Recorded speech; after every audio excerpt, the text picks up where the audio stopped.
Isang masayang gabi ang naganap nang magsama-sama ang ilang host ng It's Showtime para ipagdiwang ang ika-49 na birthday ni Jong Hilario.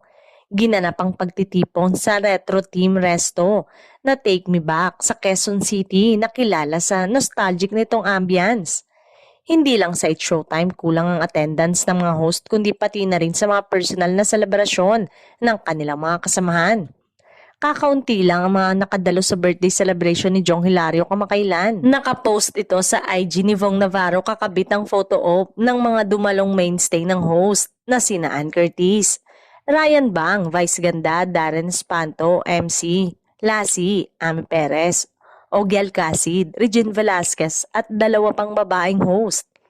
Kasama din sa mga dumalo sina MC at Lassie na nagdala ng walang kupas na saya at tawanan.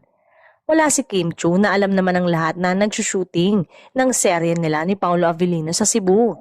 Nagpaabot na lang din ang pagkasabik si Karil sa comment na nagsabing miss you guys, Pogo Shipo, dahil hindi ito dumalo. 4 na emoji heart eyes naman ang comment ng singer na si Jugs. Kahit hindi kumpleto, masaya naman ang buong grupo at nag-TikTok pa na halatang di sabay-sabay ang galawan. Aasahan naman na kumpleto sila sa Lunes sa It's Showtime na inaabangan ng madlang people.